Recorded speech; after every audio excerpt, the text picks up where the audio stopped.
A very expensive battery in the Imperial Valley and the project that could change the way the nation's power grid is managed. I'm not a complete woman. I'm a half. I'm missing something in my life. The painful aftermath of a human rights violation in the San Diego woman who is trying to break the taboo. Once you have families that aren't responsible for making their own food anymore, for acquiring their own food, that's a whole different level of complexity. The cute critter making its mark on ancient times. KPBS Evening Edition starts right now.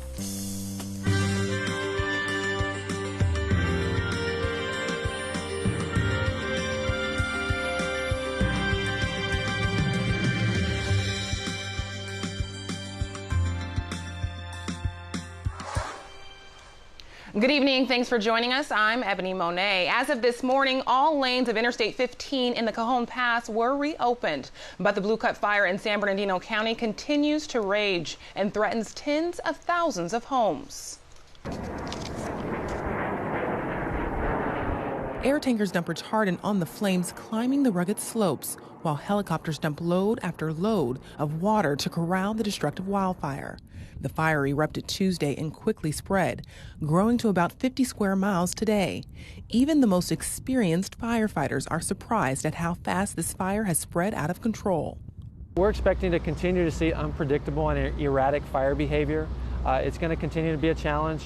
We're going to continue to see spotting of up to a quarter to a half mile, and the probability of ignition is very high. It's at about 100%, which means that just about every ember that lands in vegetation can ignite. Despite the danger, authorities estimate that only half of the 4,500 residents of one of the communities affected, Wrightwood, heeded evacuation orders. All our families have evacuated. We plan on waiting for it to get to a certain trigger point. If we get a crown fire coming across to the west, at one point we have an escape route. But you're going to wait till the last minute? Yes, we are. You're not going to try to save your house? Yes, we are. The fire is about 4% contained. Firefighters are expecting heavy losses for homes and other structures. The National Weather Service says conditions could improve slightly tomorrow, with lighter winds and higher humidity. San Diego Mayor Kevin Faulconer says the city's 911 wait times have dropped significantly over the past 4 months. But as KPBS Metro reporter Andrew Bowen explains, there's still room for improvement. Faulconer issued a press release today saying the average emergency wait time has hit a new low. It was slashed by more than half between April and July of this year, from about 15 seconds to 7 seconds. But the city is still failing to meet national standards, which expect 90% of calls to be answered within 10 seconds. In July, the city's number was 82%. Mike Zuquette is head of the union that represents dispatchers. He says a series of pay raises and changes in management will make things better. Even though the work conditions are still really hard right now, and even though they're still dramatically understaffed, and even though they are still subject to mandatory overtime, at least they know that there's this huge commitment to fix it. About a tenth of the dispatcher positions are still vacant, and a few dozen new hires are in the lengthy training process. That means it may be more than a year before the department could hope to operate at full staffing. Andrew Bowen, KPBS News. The devastating toll of the Zika virus on newborns is well known, but local scientists are now discovering that the virus could also be affecting the brains of adults. KPBS science reporter David Wagner has more. Most people infected with Zika show no symptoms, but a new study out today suggests that infected adults, especially those with weak immune systems, could experience long-term neurological damage. La Jolla Institute for Allergy and Immunology researcher Susan Shrestha is one of the lead authors of the new study. She and her colleagues experimented on mice to show that the virus can infect cells that produce new neurons in the adult brain. You can imagine there will be some neurocognitive outcomes.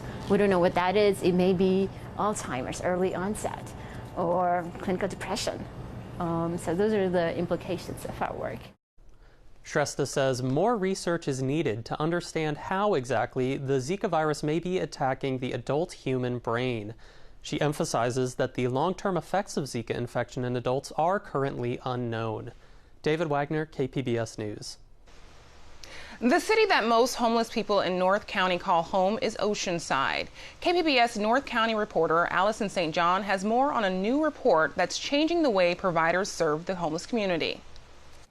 A new report out today shows nearly 30% of the more than 500 people who went through the Alliance's North County winter homeless shelters last year self-report as living in Oceanside. The Alliance for Regional Solutions is a group of agencies that's celebrating 10 years of working together on a winter shelter network. This year, it's headed by Greg Angel. He says the Alliance is relaunching its homeless shelter network this week as a bridge housing network.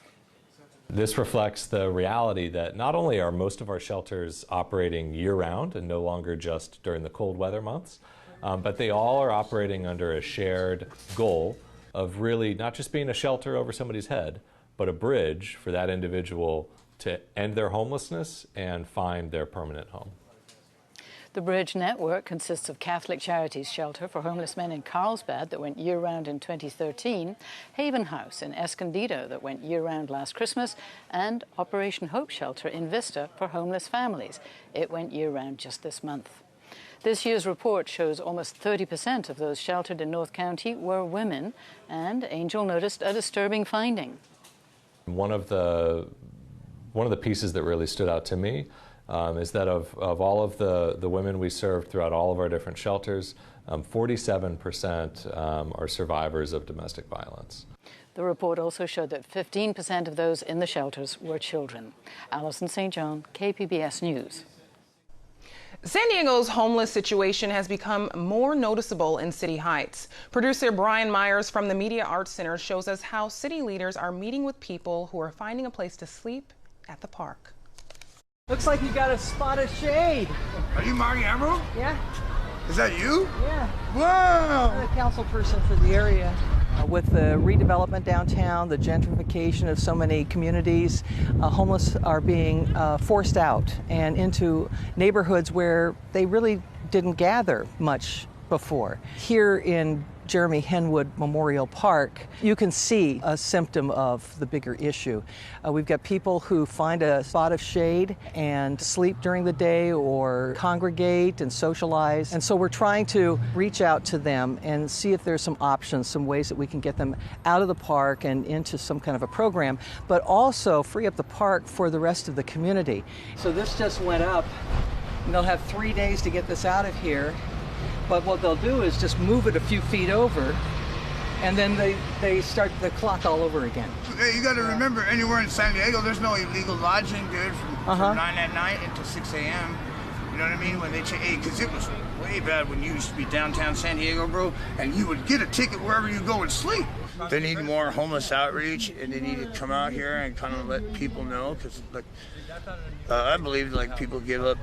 They don't have faith and they don't have hope, you know what I mean? Because the way they live their life, or something that happened to them that made them end up homeless, and then all of a sudden, bam, you know what I mean? Right now, we're just finalizing a contract with the Alpha Project to bring their crews into District 9, going block by block and into the canyons to make contact with homeless men and women and try to convince them to come in and work with programs, get the help they need so that they don't have to live in canyons or in parks or in doorways. Let's find a way to create a stronger safety net, cast it wide, and keep working on creative solutions with the mind of helping people rebuild their lives and become productive citizens again. Now, we want to warn you, this next story may be disturbing to some viewers, and it's not one you may want your children to see or hear. It's about female genital mutilation, a procedure performed on young girls in 30 countries. Years later, as refugees in the U.S., these women can suffer serious medical complications, even death. In part one of our special report, KPBS Fronteras reporter Jean Guerrero and video journalist Katie Schulup follow a San Diego woman who's hoping to break those taboos. Please sit over there. Maha Hussein spends her days caring for others. Put the brakes on. She works as an elder care provider in San Diego. You want to read some? Where she arrived from Somalia as a war refugee about 15 years ago. After work, She heads home to spend time with her children. You guys are hyper. She plays soccer with her 3 sons. After calling them inside, put the ball over there. She watches their video reports for school, full of pride. Good grades can also lead to a better job. On first glance, it looks like a happy ending. That's awesome. But Maha's nightmare never ended. I'm not a complete woman. I'm a half. I'm missing something in my life. Maha was 5 when her grandmother took her to a hospital to have her labia removed and stapled shut. The process is called female genital mutilation, or circumcision. It's practiced in 30 countries concentrated in Africa, usually to young girls. In Somalia, 98% of women aged 15 and older have been mutilated. It can range from partial removal of the clitoris to full-scale extraction of all external parts and stapling shut the area, like Maha's case. Sexuality is something that woman was born with it, and it's a gift from God, you know. And you're missing that one. It's just like you're a toy, you know, like toy has no feeling. She says the procedure takes place because there's this idea back home that women are dirty if their vaginal area is intact. There's a stigma against them. Maha remembers older girls holding her down and making her show them her so-called unclean parts before she was circumcised. You're not dahir. Dahir means clean, pure. Earlier in the day, Maha was visiting her doctor, accompanied by her Sudanese friend Fatima. Maha? Maha's doctor has become somewhat famous in the local circles of refugee women for not shying away from complicated cases resulting from female mutilation. So today you're here for the preoperative visit for your surgery, okay? Dr. Latanya Lee explains that sexual intimacy, childbirth, and menstruation are fraught with complications for some of these women. Urine and menstrual blood can get backed up, intercourse can be painful, and childbirth can require cutting open the closed area or resorting to C-sections. The women are also susceptible to infections, and in the case of Maha, large cysts. Maha recently decided to get surgery to remove her cyst. If I don't do something, I can die from it. Maha studied healthcare administration and knows the importance of getting help. But she says other refugee women in San Diego refuse to see a doctor because it's taboo to talk about genital mutilation. It's culture. They still, even living in this country, Western world, 21st century, still they believe, okay, I don't want to talk about it. Or if I talk about it, that's, you know, outrageous, you know, it's not good, you know. One of those women was Fatima's mother, Halima. This is my mom. Halima died of complications from cysts like Maha's. Fatima says she thinks her mother would still be alive if she'd sought treatment early, but she didn't want to. Because there is some women like her age and like they respecting their culture. At Dr. Lee's office, Fatima came along because she wanted to ask the doctor about her options. She was also mutilated as a young girl in Sudan. When it's get infected, it's really bad. Really bad, yes. But for now, Dr. Lee is focused on Maha. She'll be surgically removing her cyst in just a couple of days. This is the anatomy right here, okay, and so your cyst encompasses this whole area right here, okay? She says cysts are a common consequence of genital mutilation due to repeated damage to the scar tissue just from walking around, but also from intercourse and childbirth. She says Maha's cyst is growing and displacing the urethra. If you can't pee, everything will back up into you and send you into renal failure. You could die just from that, okay? Lee says many women who come to her with these problems do so with reluctance. They're embarrassed or don't think U.S. doctors have expertise on their situation. Lee admits she didn't at first. I remember the first time I saw it, I was like, what the heck? You know? But she says doctors are now growing accustomed to it and to treating its complications. Lee wishes more women would seek help when they need it. But above all, that genital mutilation wouldn't take place anymore. I think our daughters have enough pain just being women. We don't have to increase the amount of pain that they have to go through in life. Okay. In the meantime, all she can do is help those like Maha and Fatima who are suffering the consequences. Jean Guerrero, KPBS News. Yeah, I love them. Tomorrow on KPBS Evening Edition, Maha undergoes surgery to try to save her life and encourages other women in San Diego to do the same. Ever since Kenya announced its plans to close the Dadaab refugee camp by November, San Diego's East African community has been on edge as the fate of loved ones still residing in the camp is unknown. The camp is considered the largest in the world with nearly 350,000 residents, many from war-torn Somalia. Plans include returning many of them to parts of the country. Saeed Abu is president of Somali's Bantu Association in San Diego. He says he has contacted government officials to express concerns about returning refugees to what he says is still a very violent place, where they will be starting raping, killing of them. And that's why it's very, very disappointed to all of us. And since this story was being heard, we're so worried about it. A lot of people are crying. Abu's own sister is still in the Dadaab camp. It was also a temporary home for East African refugee Charles Jock, who resettled in City Heights and went on to run for Team USA in this year's Olympics. Officials have extended a red flag warning in San Diego County's mountains and deserts until Friday. Gusty winds and low humidity make it prime conditions for wildfires in those areas. Stephanie Omo has more in tonight's KPBS Weather Report. Fairly tranquil conditions as we wrap things up today, this Thursday, throughout SoCal. Just getting right into it here, satellite and radar really not showing a whole lot around the Golden State from up north down south into San Diego. Looking at patches of clouds in the vicinity. Where we do find the wet weather is primarily focused in the Four Corners region. That's due to the moisture that's in place there. But for us, we are okay for the rest of the night. Temperatures will be taking a dive back down to 67 here in the metro area. Once again, we'll start off the night with clear skies, but we'll see those clouds begin to increase during the overnight hours, linger during the early morning hours.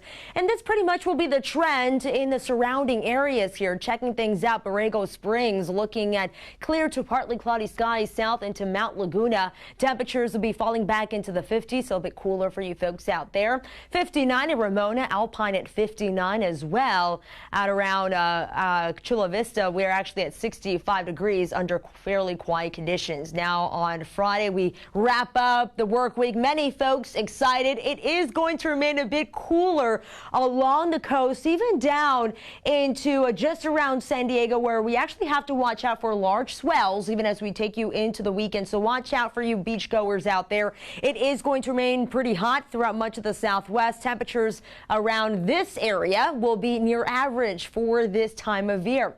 And I want to check things out, breaking things down a bit here. First, taking things off along the coast, where we can expect plenty of sunshine around through the weekend. Temperatures noticed remaining anywhere from the upper 70s and into the low 80s. Patches of fog to begin the day here Sunday morning, but then sunshine will make an appearance once again throughout the day. And this will be the trend as we head into Monday and Tuesday as well, where temperatures will be remaining in the 70s. As we check out what's going on further inland into the next couple of days here, during the weekend, looking at mainly clear skies, temperatures will be approaching 90 degrees, at least for the first part of the weekend. We'll be at 90 on Sunday with mainly sunny skies, and that sunshine just sticks around Monday and into Tuesday. Temperatures will be in the upper 80s. Your 5-day outlook for the mountains, sunny skies Saturday and Sunday. Also into Monday as well, really keeping things nice and calm throughout much of the weekend and into early work week. Temperatures will remain in the 80s all across the board. Last but not least, checking things out, your 5-day outlook for the deserts. It is going to get hot here. Temperatures will be warming up into the triple digits both days, Saturday and Sunday. And this actually seems to be the trend as we take you to start up the new work week, Monday and into Tuesday. And we're not forecasting any sort of wet weather, just plenty of sunshine sticking around. So head out and enjoy it. But of course, put on the sunblock and remain hydrated throughout the next coming days. Stephanie Omo, KPBS News. The Imperial Valley is home to the largest sand dune system in the U.S. and California's largest lake. It's also home to one of the region's largest utility-scale battery projects. KPBS reporter Eric Anderson says the project is helping take the nation's power grid in a whole new direction. When engineer Bruce Townsend walks around this dusty, hot construction site, it is not the nearby massive gas-fired power plant that catches his imagination. His eyes are firmly planted on the future and the low-slung metal building that will house it. This is really going to take off. This, as Townsend refers to it, is a $38 million battery, and its size is currently unmatched in the western United States. KPBS visited the site earlier this summer before the individual lithium-ion batteries had been installed. Townsend, the original project manager, says this room will be filled with racks of batteries. They look almost like a small box, approximately 3 inches wide, approximately 7 inches long, and about 6 to 7 inches tall. Once the batteries come online, they'll become an energy reservoir that can hold 30 megawatts of power. Operators can release up to 20 megawatts of that capacity in an hour.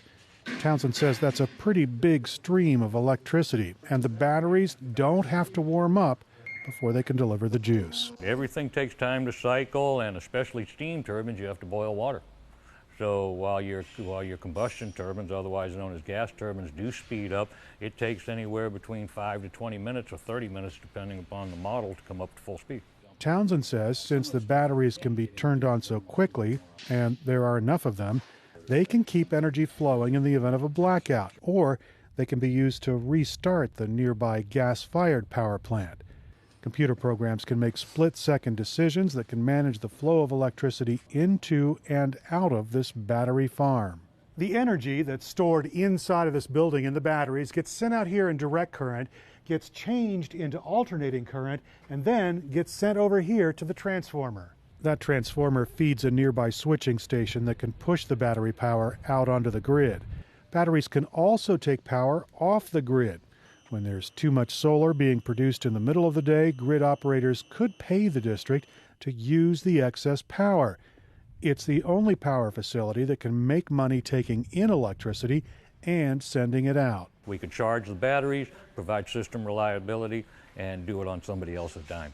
Doesn't get any better than that. Batteries will also allow grid managers to smooth out the renewable energy flowing into the grid. Robert Shetler works for the public utility, the Imperial Irrigation District. The Desert Valley boasts geothermal plants, wind farms, and solar farms, and those renewables are different to manage than a gas-fired or nuclear power plant. Renewables, by their nature, fluctuate throughout the day. Solar doesn't produce at night.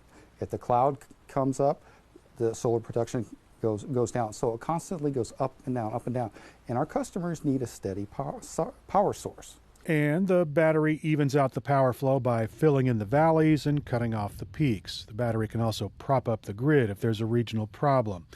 In fact, Western power managers required the district to build a battery to atone for failures during a cascading power outage in September 2011.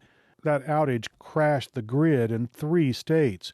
Shetler says utility officials reviewed their options and decided to go much larger than initially required. The energy industry is ever-changing and fast-paced, and regulations are changing daily almost, it seems like. So this is a way we're trying to get ahead of an issue. But the technology is still new, and it remains unproven. Ross Bruton is a London-based energy analyst for the investment firm Frost & Sullivan. He says the battery storage idea is stirring interest in the energy industry, and he's confident the technology will succeed. Proponents see it as a critical step to improving the outdated and fragile U.S. power grid. But Bruton says there are hurdles to overcome. They are still quite costly, but I think more than that is the fact that it is still a new market. Bruton says California is a step ahead because regulators ordered the state's 3 major investor-owned utilities to increase energy storage capacity. The Imperial Irrigation District battery project is expected to be online by the end of next month. Eric Anderson, KPBS News. Video journalist Chris Arciaga helped produce that story. I'm Judy Woodruff on the next News Hour, how the election map is changing. We explore the battleground states of 2016. That's Thursday on the PBS News Hour.